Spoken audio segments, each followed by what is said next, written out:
Welcome everyone to the Timely Entrepreneurs Business Chat. And this morning we have with us Adebola. Adebola is an engineer by profession, a life coach, a dynamic and highly efficient individual who has been a source of inspiration to many people all around the world. He is driven to help people discover their true callings and to bring out the best in everyone in his circle of influence. He has started and participated in many successful businesses, including some startups in the United States.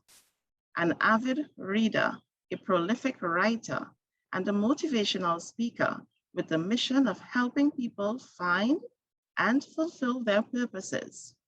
He is a member of Project Management Institute and a certified PMP credential holder. Adebola is a fitness enthusiast and he enjoys playing soccer at any opportunity. He is a member of the book club in his local church and he is passionate about personal finance, leadership, and career management. Adebola, good morning and welcome. Good morning, Cherise. I'm so excited to be invited to the Timely Entrepreneur, and I'm excited about this conversation that we are going to be having. So, yes, it is definitely a big topic, especially now as people are facing a whole gamut of emotions during this pandemic, during this crisis that, we still can't seem to have somewhat of a good handle on. And a lot of people, on my end especially, they have given up. You are seeing it in how they carry about themselves now. You are seeing it in their responses to the government. You are seeing it in their reactions. You're seeing it all over.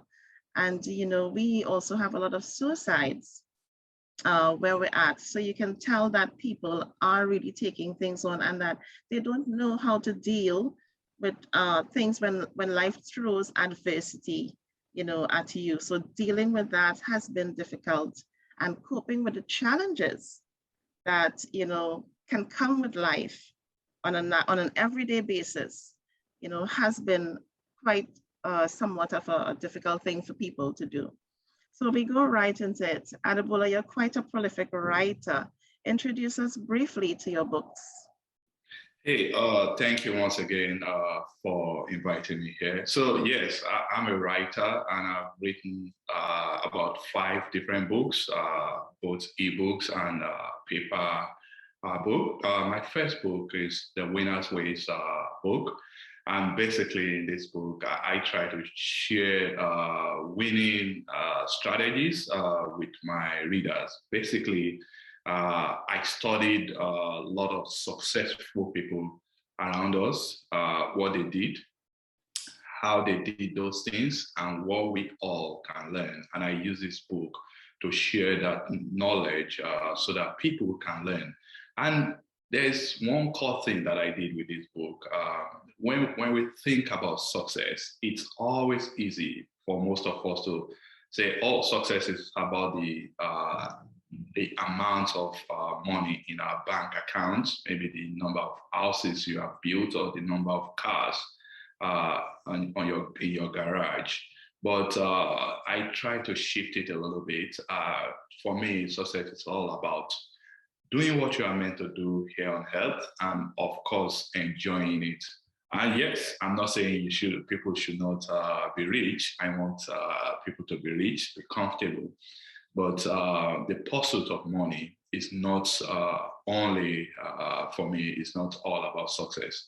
Success is living a purpose-driven life. Understood. I have other books as well. I love writing about career. So I have a book about time management, and I write about personal finance as well.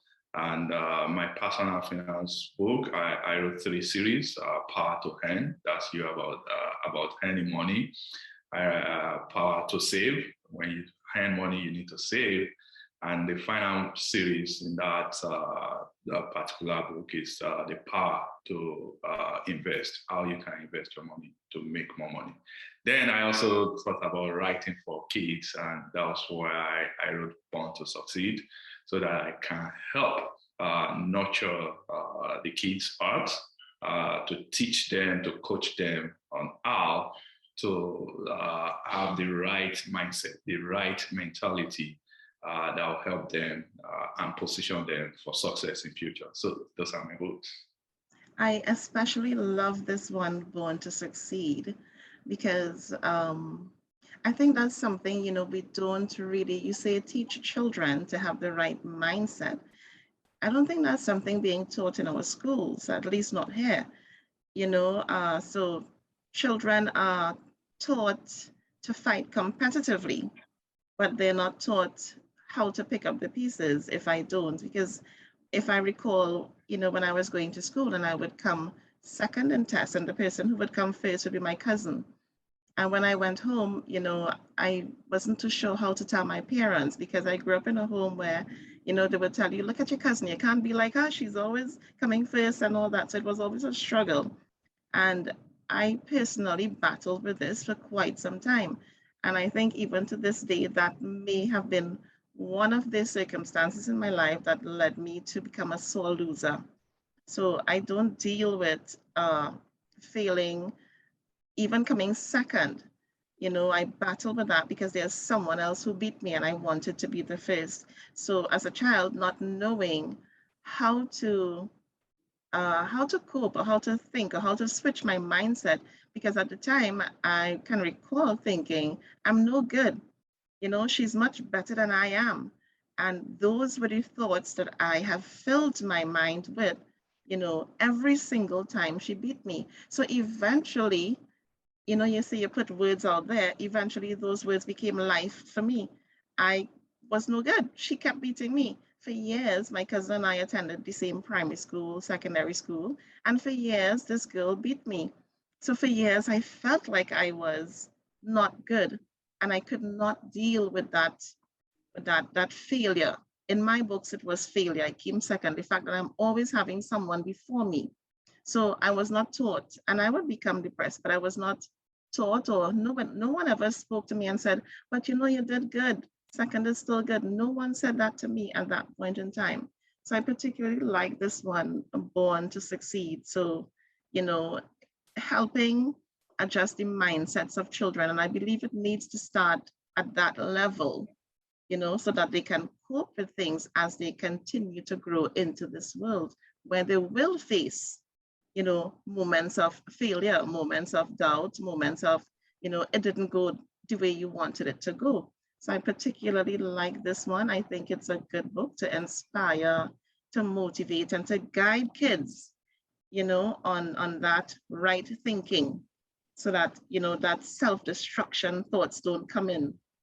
So I like this. What motivated you to write this particular one? So absolutely, you said something about starting at that level, and you were referring to starting with kids. For me, when I write something that I've done that worked for me, or something that I'm learning and I'm seeing some results, right? So when I think about kids, and I have three children myself, I was thinking about all those pressure that we faced while growing up, all those challenges. And hey, there was no one that taught us that, hey, you need resiliency, you need courage, you need to be able to stand out in the crowd or distinguish yourself. You get to learn and know all these things maybe as you continue to grow. But I felt like we can teach our kids about all these values, about how to become who they are meant to be, about helping to shape them. So I feel like, hey, I'm writing this for my kids so that they can learn from my own past experience, and hopefully other kids that got their hands on the book will be able to also learn from this book. Basically, this particular series is about resiliency. Resiliency is a very, very, very essential quality that we all need in our lives. Because, of course, you know this already. As adults, you are going to face many challenges. There will come a time when people may feel like giving up and say, hey, nothing's working. Let me just conform to my status quo. Let me not try any further. But you need resiliency to get back up and get back in the arena and keep fighting and keep moving forward in your goal. So I feel like, hey, if I can teach my kids how to be resilient in life, it's going to help them and shape them for a better tomorrow. And that was why I wrote this book. That's fantastic. And in their interactions with other children, when they see people responding a particular way, they too would be able to teach something, so it'll be passed on. And that's what we're really hoping for. That's fantastic. So Adebola, I get the idea that, persons like me, we're not really having I don't want to say a right concept or positive, but tell us, how should one view failing? Because I didn't make 0% in my exams growing up. I came second, so I obviously scored in the top, 90s. But for me, that was failing. So how does one get that mindset? In the first place, what should we consider as fail? How do we view failing as individuals, as adults, especially now? So, in the introduction, you mentioned the pandemic, and the pandemic has altered our way of life all over the world. It's been a challenging year for most people, starting from 2020 and even up to now.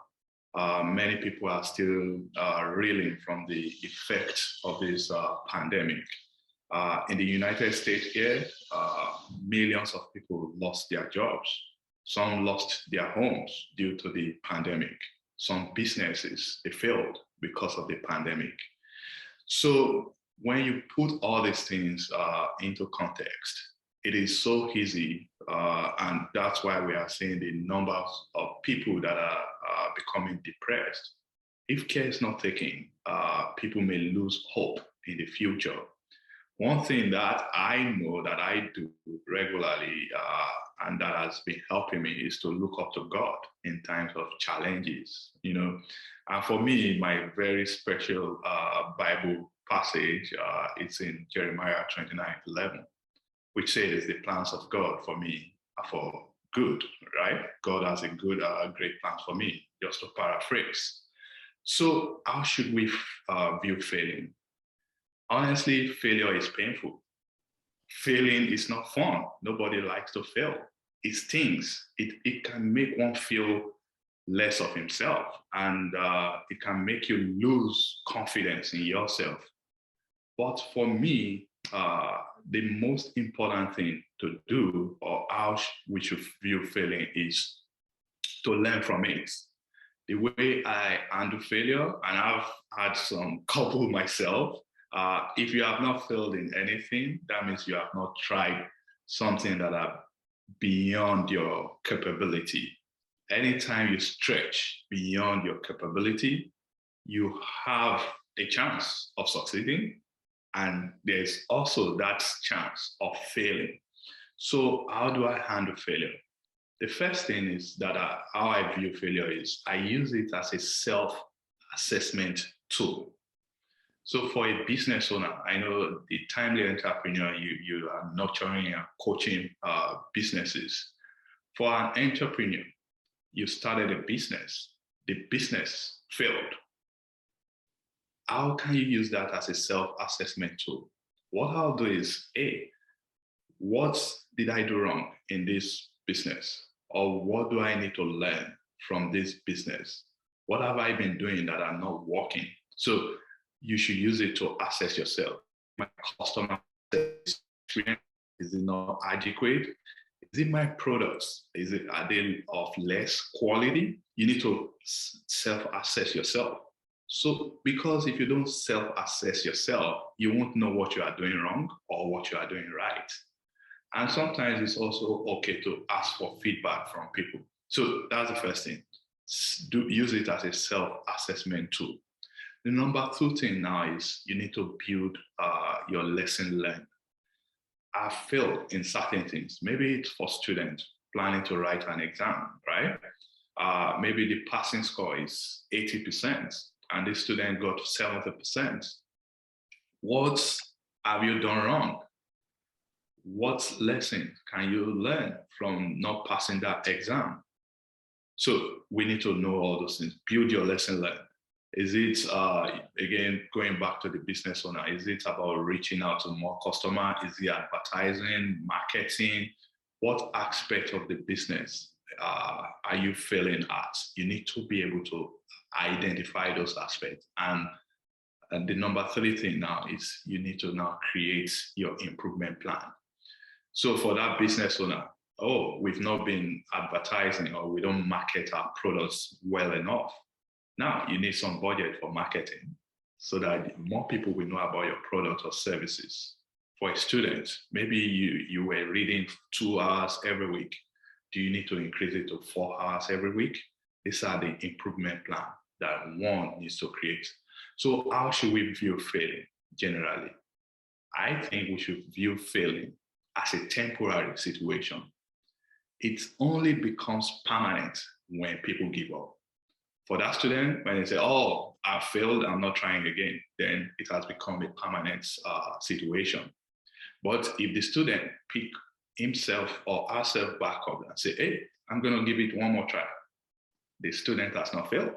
Yes, at the first attempt, he or she did not get it, but I won't call him or her a failure because this guy keep trying. Maybe hopefully second or third time, he may pass the exam. For the business owner, he or she has only become a failure when you pack up and close your business and say, I'm not going, business is no more for me. But if this person put himself back out there, it may be in another line of business, but please self-assess yourself, document your lesson learned, create your improvement plan before you move forward. Because really, you cannot be doing the same thing the same way over and over again and expect a different result. You need that improvement plan. What am I doing wrong in the past? And what can I do moving forward that will position me for success? So to cut the long story short, failure is a temporary situation. It only becomes permanent when we give up and when we stop trying. So that's how I view failure. I love that. I love creating your improvement plan. That is fantastic. But sometimes, it becomes personal to the point where we are not thinking in terms of reassessing myself and so forth. Instead, we sit and wallow in that depressive mode. At that point in time, when it develops into depression, how can we get out of it? What can you recommend, at that point in time, because we already don't have the mindset, but how can we immediately, we're not thinking, when something goes wrong, we are not thinking immediately, okay, assess the situation, review it, see what could be done, and let's improve. For some persons, that's not their first train of thought. What immediately happens is that they sink into this well of depression. What can they do to avoid that? How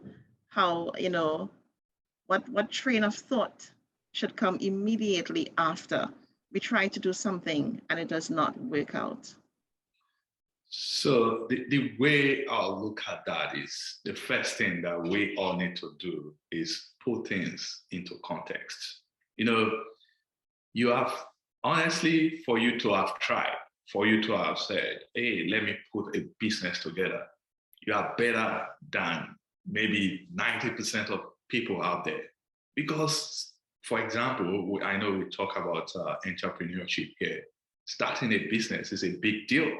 It's about creativity. It's about looking at at other people's interests, because whatever business you start, you are either providing a service or selling a product. So put things into context and give yourself some kudos. That's for you to even have attempted that you have tried. You stepped up and said and told yourself that, hey, I can start this business. So put things into context. That's the first thing. When we fail, we now need to separate ourselves from the failure. And here's what I mean by that. Let's say someone attend a job interview, and at the end of the day, he did not get that job. The hiring manager did not select this individual as their candidate. If care is not taken, you feel less of yourself. You feel like, hey, maybe I don't even have any skill or experience. But you should try and separate yourself from that failure. You should look at it as, hey, in this particular occasion, in this particular situation, I did not get this job, not because of my failing, not because I'm not capable, but because the hiring manager decided to go with someone else. Separate yourself from the failure. Don't see yourself as a failure. Because when people start seeing themselves as a failure, then that's going to affect their mentality. Their brain will tell them that, hey, you can't do anything, that you are not smart enough, that you are not good enough. And that's going to affect that person moving forward. So number two, separate yourself from the failure. You are not a failure. You got to believe yourself that you can still. Yes, I tried on this particular occasion. I did not make it. You must have accomplished something in the past. What are those things? Think about those things and let those things be a source of inspiration for you as you move forward. When we think about our past successes, it kind of gives us the courage, the confidence to still look at ourselves in the mirror and tell ourselves that, hey, we have what it takes to move forward. So you need to think about your past successes you want to just indulge in. Maybe for a student, you wrote an exam, the result came out, and you did not meet the threshold. It's easy to want to feel sad and grovel that, hey, this is the end. But if you can immediately go do something that you enjoy, and the purpose is so that you won't fall into any form of depression, start feeling less of yourself. For me, I love playing soccer. Maybe I'll go play soccer. If you like to listen to music, listen to music. If you enjoy watching movies, watch movies. That's the whole purpose is to take that event off your mind, at least for the moment. I'm not saying you are going to forget it forever. Just take it off your mind at the moment. Then you need to talk to others that have accomplished success in what you are trying to do. If you look at it, there are so many people that must have done what you are trying to do. Learn their strategies. And that's one of the reasons why I wrote that Winner's Quest book. If you are an entrepreneur, your business has failed. Someone else must have done that business in the past.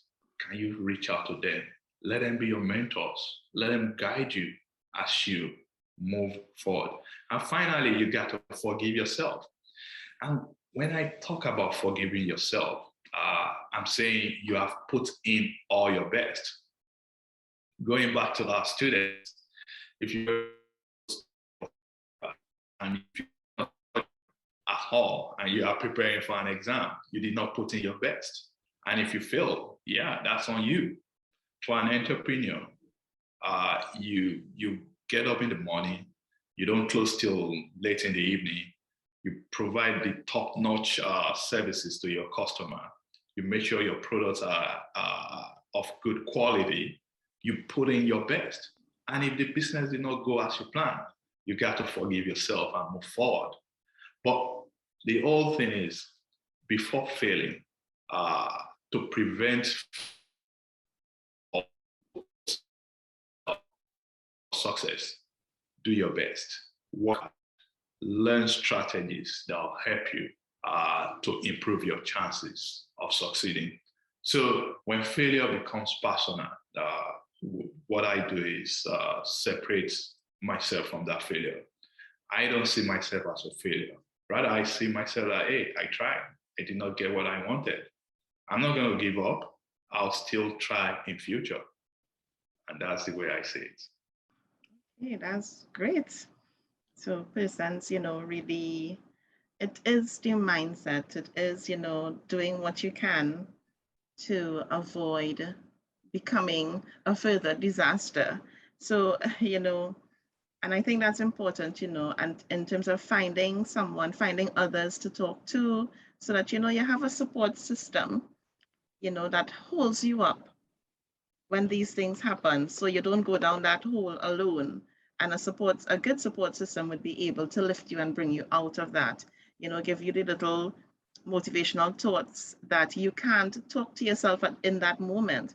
But if you have that support system around you and with you, they will be the ones doing that for you when those things happen. Okay. Absolutely.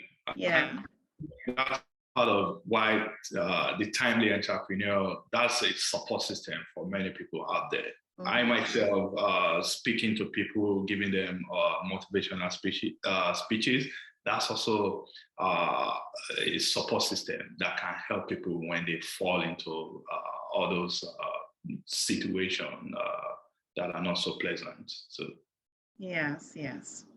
And then there are those persons who try or who are absolute perfectionists. They won't put anything out there until they think it's perfect. They would not take another step until they think it's perfect. And for those persons, I know failure cuts deep, because failure, is like an insult to their perfect nature. So for those persons, would you say that they have the mind wrong set to think they are perfectionists, or to try to be perfectionists, to hold back on something until it's perfect, Do you think they have the wrong, is it that they have the wrong mindset? Can you tell us, your views on that? So I think the idea of perfectionism stemmed from our school system. If you think about a school system, if you are not making A's in your subjects, then you are not getting that perfect score. You are not a brilliant or smart student. That's the way our school system has defined smartness, right? And if people are falling behind, maybe in school, it's easy in school that, hey, I made a B, I still graduate, right? But in real life, it is different. There is no such thing as perfect business. There is no perfect service. So you cannot aim for perfection in real life. But you can. I look at things as work in progress.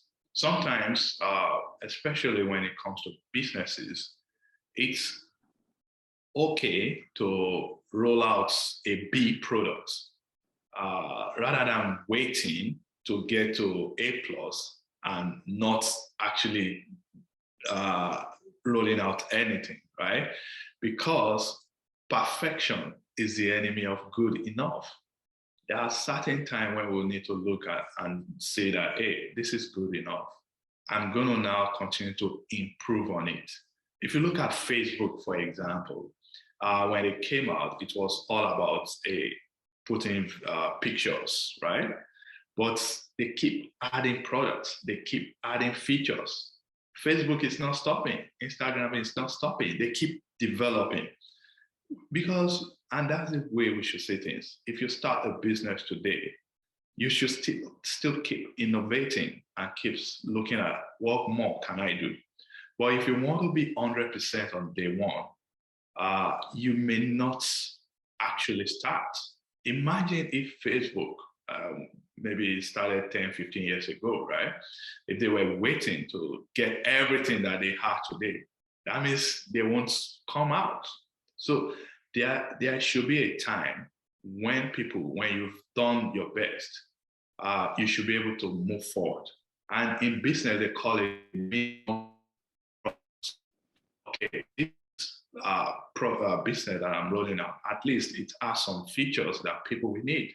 So Sorry roll about out sorry about that. I think there was a skip in the audio. In business, you call it what?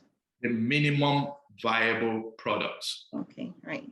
So at least what it means is that it has some features that people will need. And when you roll out your minimum viable products, then you keep adding, you keep innovating, you keep developing it. Don't wait until everything is perfect, until all the stars align before you move forward. That's the message here. Because perfectionism will only stop you and it will prevent you from even doing anything. You are an author yourself. Imagine when you were writing your first book, if you are waiting to know everything about the book, about the process of selling a book, you may not even write, right? But you have to start from where you are. I'm not saying people should roll out shabby products. Do your best in everything you do, but don't wait till everything is perfect before you move forward. That's the message. Thank you so much for that. Let's go back to children. How can parents respond, to their kids' feelings in a way that won't hurt or harm the child's psyche? Because like I mentioned earlier, even when I got, I say 98%, but my cousin got 100%, I would still be faced with, but it was my parents or even my teachers, I would still be faced with, you could have gotten 100%, and you hear that kind of feedback from parents when their kids do an exam. We have a number of exams here that a child has to go throughout their school days up until they've ended their teen years. And you always hear we have little events that they want to kind of guide parents how they should react and respond to their child passing for a particular school, how they should react and respond, to the child before the child goes into the exam room, or even leading up to that period before the actual exams.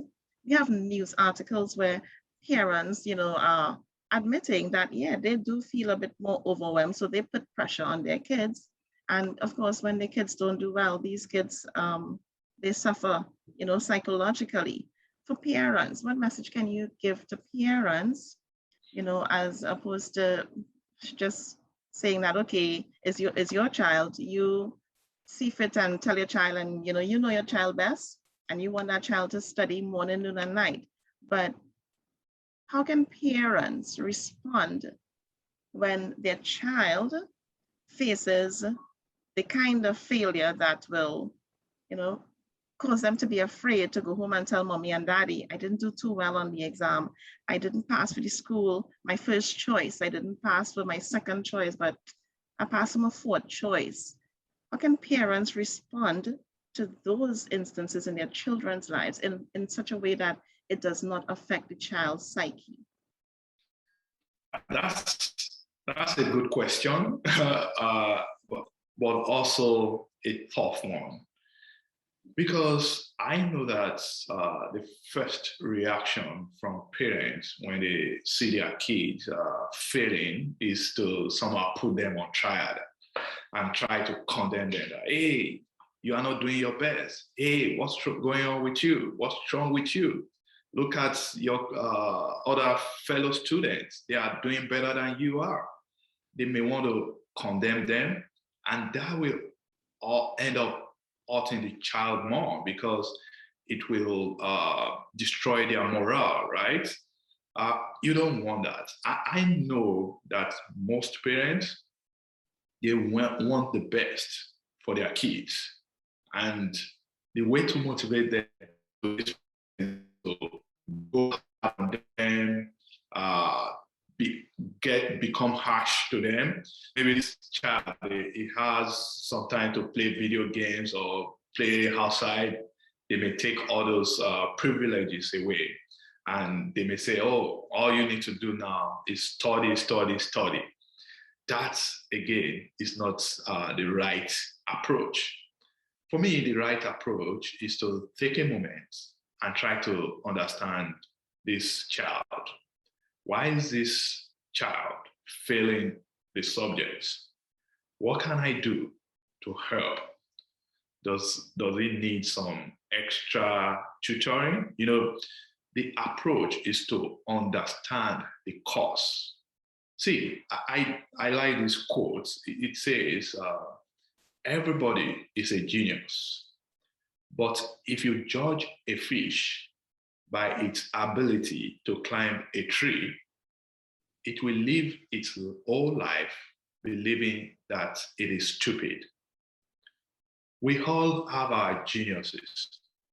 Some, their genius area is academics. They are spectacular when it comes to academics, right? Some, they have other talents. Maybe it's playing music, maybe it's sport, right? Maybe it's art. Some, they'll know how to write. Some, it's poetry. So for parents, I love academics, right? But I know that everyone will not be an A student. We all have our talents. So it is the duty of the parent to help the child to find that genius zone and nurture it. If your kid is struggling academically, yes, I'll find a way to help. You know, maybe this kid is not going to be an A student. Maybe he will be a B student. What can I do? Does he need extra tutoring? I'll make sure I do that.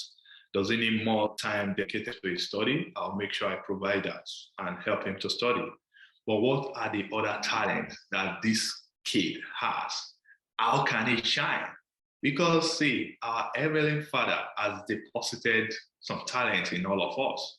If this kid is meant to play soccer, play basketball, and if he will shine that way, how can I build that talent and help him to shine as a basketball player? While, of course, not failing or falling behind in his academics, maybe he's going to be a C student and he will still graduate, but he can still find success by becoming a basketball player. And that's what we are going to focus on. See, we zone in on his talents, boost his talent, make him shine using his talent, basically focusing on his areas of strength.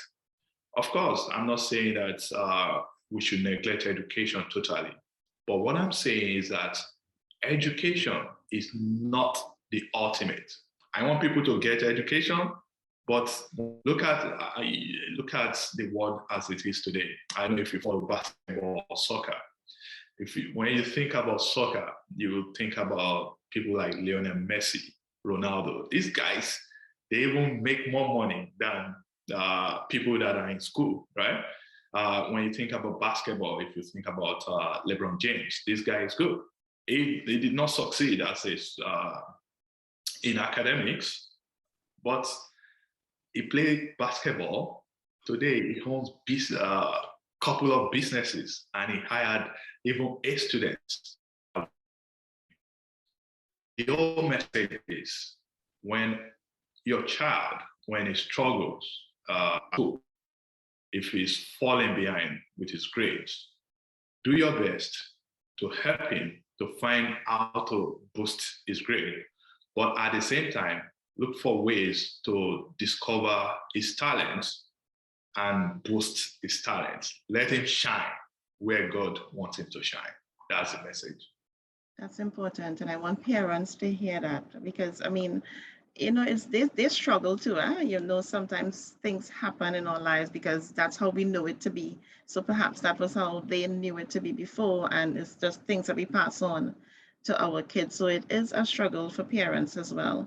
So I hope the positive message can reach them and, you know, they get some help or some advice in terms of what to do to help their child on their life's journeys, their paths. Is failure to be expected? You know, is that something that, you know, we set out in life and the chances are we'll succeed? But on one hand, the chances are we might fail. Should we set out with a mindset thinking, okay, this might fail. I'm going to do this, but I might fail at it. Should we set out with that mindset before we do projects or undertake anything? So that's an interesting question. Failure is to be expected, but I won't set out in anything expecting to fail. No. And I will not encourage people to set out expecting to fail.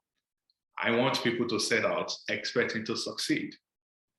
But honestly, failure is part of the process to get to your success most of the time, because you are going to need to learn how to do certain things. You are going to make mistakes, but I'm not going to set out expecting to fail in anything that I do. Now, there are people, because of the chances of failing, that will not even attempt. And to those people, my message is you need the courage to fail. Because the courage to fail, it's what will make you to attempt that. Let's say a business. I'm starting a new business today. I want the business to succeed. My prayer is that the business will succeed. But there's a chance that the business may not succeed because maybe there are certain things that I don't know. Maybe customers will not like my product. But if I have the courage to start, courage to fail, I'll move forward. Because yes, no one is guaranteed automatic success, but being able to step up and get out of your comfort zone and move forward is very essential for a successful life. So no, I'm not going to tell people to expect failure, but failure is part of the process. Like I said earlier, it's a learning process. It is a temporary situation. It only becomes permanent when we give up. So the idea is, hey, in my first attempt, maybe I did not get what I wanted. I'm not going to give up. I'll keep trying. And when you keep trying, and ultimately when you get it, then you are not a failure because you got what you desire. So don't expect failure. It is part of the process, but it's not the expectation. When we say expect it, that means it's what you kind of desire. And I don't want to elevate failure to that level. Expect to succeed. That's the mentality that I want people to have. Because again, if you start, oh, this thing may fail, you will not have the energy, the passion to push forward at the slightest challenge, right? But when you are passionate about what you do, and you know that there is a chance of failing, you keep pressing forward, no matter what challenge you may confront. So that's the message. You spoke about the courage to fail, but the courage to fail kind of, encompasses being able to stay motivated through a tough situation. How can one channel themselves to be inwardly motivated, especially persons who don't have that support system that we spoke about earlier? How can that person, what is it we need to do to develop the courage to fail? Go a little bit deeper into that first. So the way I see it is, Stephen Covey said, begin with the end in mind. What is your end goal for whatever you're attempting? Is it business? What is your end goal? Maybe your end goal is to provide financial stability for your family, right? That end goal is never going to change. So if you keep putting things in perspective, if you keep thinking about your end goal that, hey, this is my ultimate goal, that I want to be able to provide for my family. When you fail, when you stumble, be able to pull yourself back up and keep moving forward. The courage to fail is all about attempting when you are not even guaranteed an automatic success. Courage to fail it's all about taking the first step. There will be no building when you don't even start. You have to start maybe brick by brick. When you think about a company, there will be no company will make profit except someone start that business. When you think about writing a book, right? A book has no chance of becoming a bestseller until someone somewhere start writing that book. So courage to fail is all about starting. Expecting failure is to twist it around and ask the question, how can I succeed? Instead of saying, what if I fail? Ask yourself, how can I succeed? And that how question is a powerful question that will help your brain to go work for you and think creatively to find solutions that even when you are not totally sure of how to go, because your brain will keep moving you forward. So changing your question will ultimately help you so that you can achieve success. Okay, I like that. How does one, keep going after they've failed? You know, how do we prevent ourselves from packing up and closing up shop indefinitely? What internal struggles should we try to avoid? What kind of things should we try to keep from telling ourselves? You know, how do we keep ourselves from shutting down entirely after failing at something?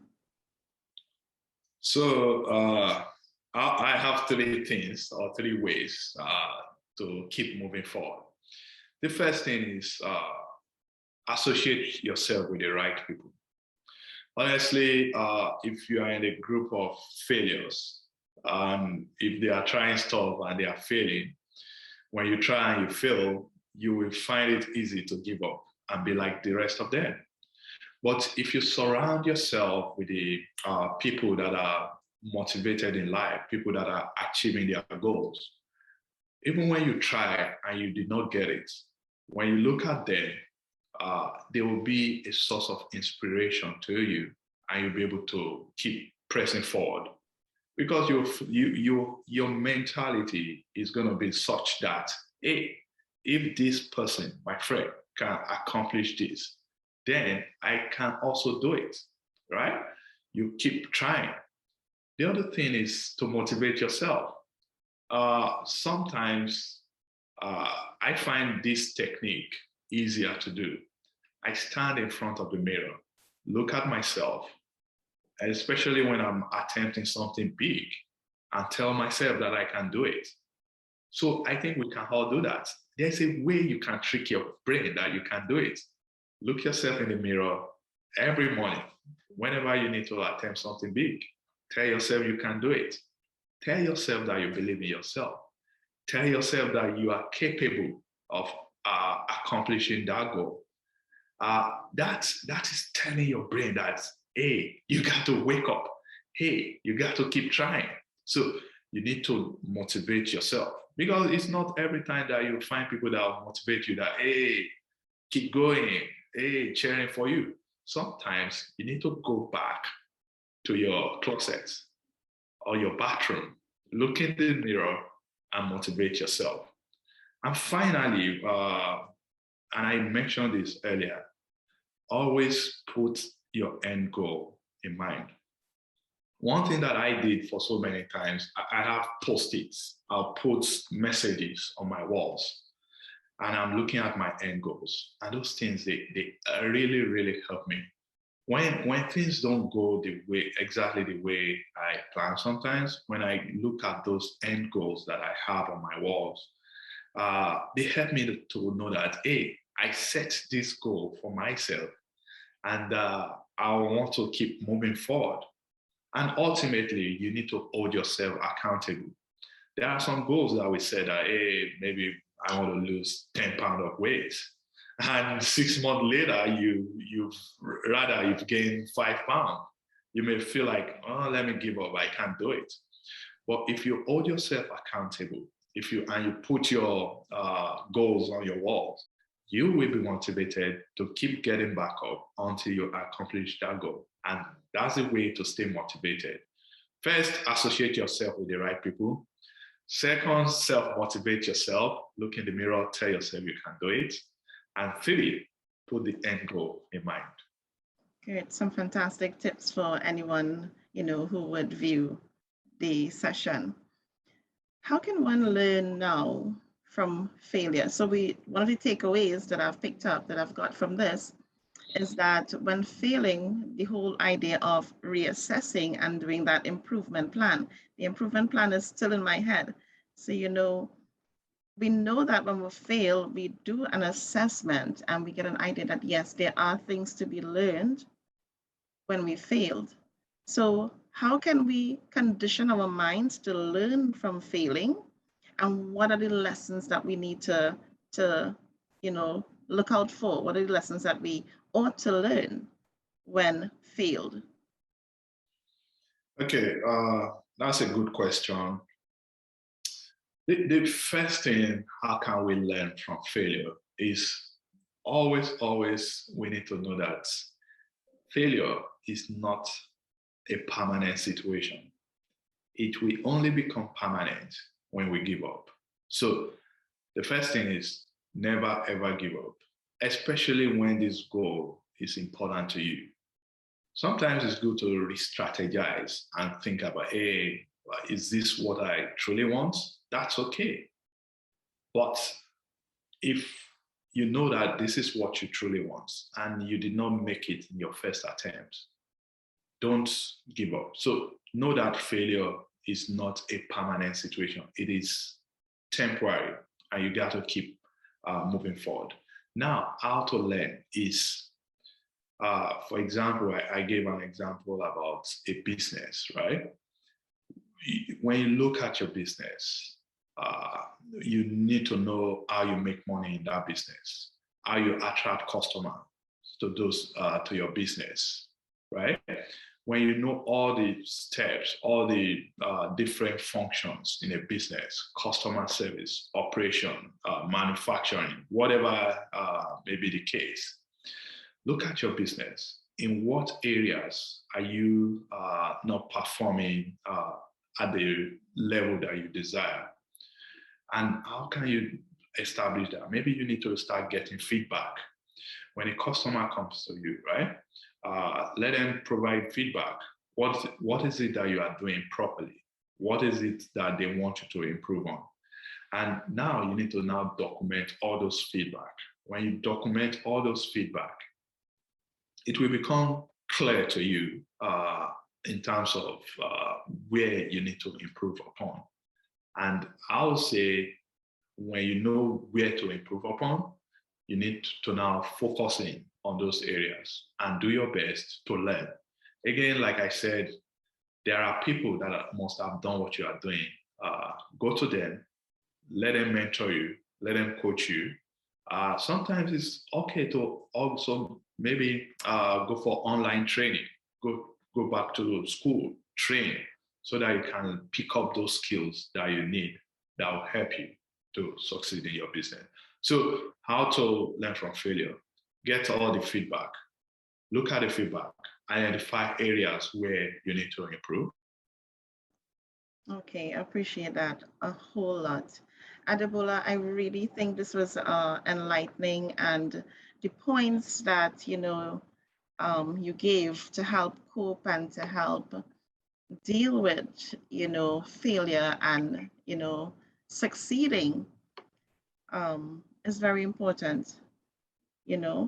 Are there any final or closing remarks, anything that you'd like to leave our audience with to reinforce how they may feel or about failing and the struggles they may have internally about wanting success but not knowing how to reach their goals, how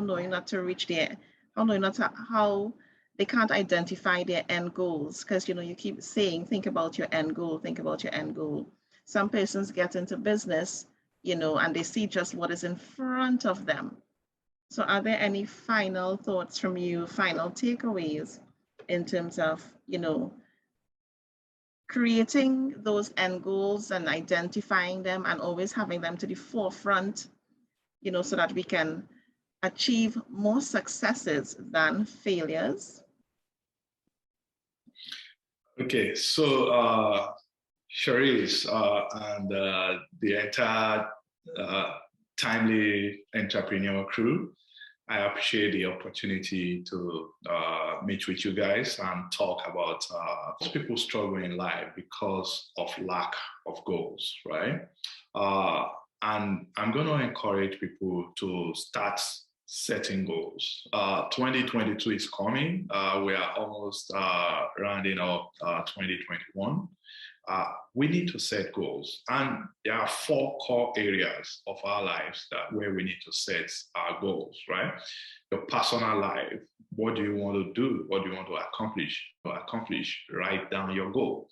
Your business or career, write down your goal. And in terms of relationship, what do you want to see? Who are the people you want in your corner? How do you want to treat your spouse? What kind of time you want to spend with your family? Write down all these goals. Now, when we write down our goals, it's going to help us, and it will be a kind of guide that will dictate what we need to do each day as we continue to move forward. So when we know all these things, now we need one thing, and that's optimism. With the pandemic, with government failing, with businesses going under, it's so easy to lose hope in the future. But my message is always about optimism. You have to get up every morning with the full hope and confidence that tomorrow is going to be better than today. That's your better days are always going to be ahead of you. So when you have that optimism, it's going to kind of boost your confidence, and it will give you the courage to continue moving forward. So written goals, write them down, and back it up with optimism that you are going to accomplish what you want. And that's the message. Thank you very much. Thank you so very much for that. And we'd like our audience to know that you can find Adebola anywhere you look. You can find him on Facebook, you can find him on Twitter, you can find him on Instagram and his website. The books are also available on Amazon, so you can purchase them, Kindle versions, as well as the hard copies, the paperbacks as well. Adebola, we thank you so much for spending this time with us to share and to help so many persons around the world cope with something that we know, personally, if you don't have that mindset and if you don't have that support system and that reinforcement that you need, you cannot do this alone. And especially, for persons who are God-fearing, we would like to invite them to, invite God a bit more into their space, into their personal lives, because sometimes the comfort that you will get when things don't go the way you expect them to go, or to try to deal with the struggles that you're facing, you could hold on to the comfort and to the promises of God. And that's so important. I tell people that I don't know how some persons can do this life without him, right? And I am so happy that you shared that scripture with us. It was Jeremiah. Can you remind us of the verse? Okay, so I shared Jeremiah 29:11, which says that God's thoughts towards us are thoughts of peace and not of evil, to give us hope and expected end. Thank you so much for that. That is so important, especially now. It gives us, even when we can't hold ourselves up, we know that God is there, as our strength and our reinforcement to help us, and I think that's important. So thank you very, very much, right? We encourage our audience to reach out to you. And Adebola, I do hope that we can do so many more of these little talks, these little chats, on the issues that people face. We can help persons. We can, let them know that they can reach out to you also, if they would, because you said you do motivational chats and stuff like that. So if persons are interested and they want to hear more, and I can speak volumes about the content that you put out there. You understand? You also have a podcast. Winners Ways podcast. I just share winning strategies like a career and personal finance. Yes, it's fascinating to have someone on your side who's so eager about winning. So we can tell that we'd be in good company if we remain in yours. So it's about winning, and we love that. Adebola, thank you so very much. We look forward to chatting with you more, and we do hope that you enjoy the rest of your day, the rest of your time. Thank you so much.